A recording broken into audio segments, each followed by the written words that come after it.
Well, Israeli forces have shot and killed at least 10 Palestinians in a major operation in the occupied West Bank. More than 100 others were injured in the raid. Israeli military confirmed the operation in Nablus, a flashpoint city in the conflict. Nablus and nearby Jenin have been the focus of violent incursions that Israel has intensified over the last year.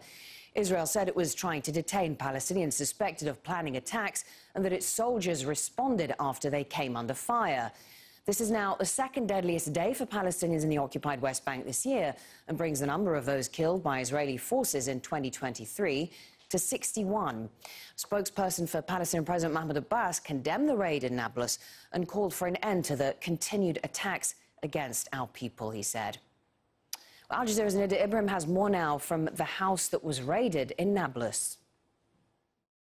Before the Israeli forces came in, a witness told us that one of the soldiers was wearing Palestinian clothes, as if he was a Bedouin wearing a headscarf and a fur coat, and she saw him hiding. So this is a tactic that the Israeli forces use, whereby they use these special forces wearing Palestinian clothes who look like they are Palestinians and enter the old city. The Israeli forces admitted that it killed 3 Palestinians.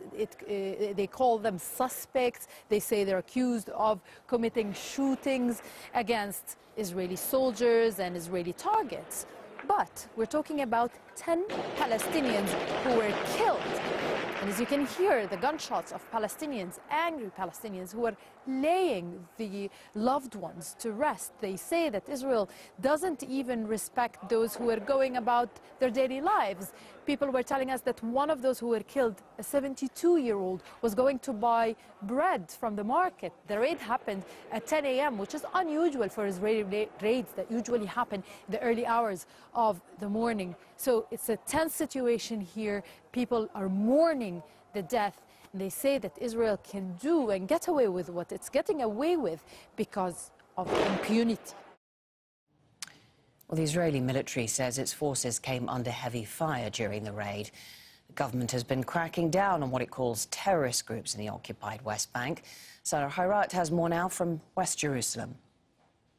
They've released a statement saying that the reason why they were in Nablus and carried out this raid was to arrest 3 Palestinians, all in their 20s. And one of them, they said, was actually one of the ringleaders for the Lion's Den and the armed group that's in that area. Now, they said that they went in and asked them to give up their arms, but they didn't, and that's why it resulted in some fighting with firing from both sides, and eventually all 3 were killed. Of course, we haven't really heard a response when we did ask them about the 60-something-year-old man and any of the other civilians that were targeted or hit within what happened, so we're still to hear from that. Now, this is at a time where Israel is saying that it's raised its alert system to high alert, and it's expecting that potentially there could be more attacks. They said that those men that they killed were wanted for killing a security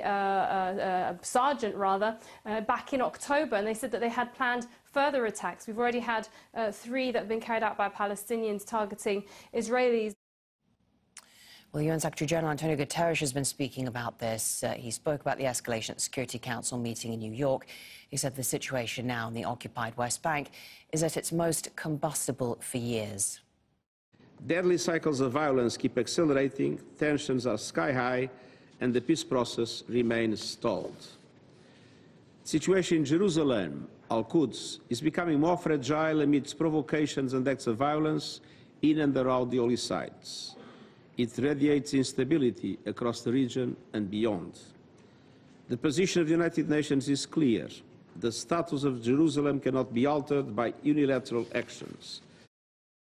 From the Palestinian people that they want the end of these massacres, they want the end of occupation, they want the end of these attacks against them, they want international protection.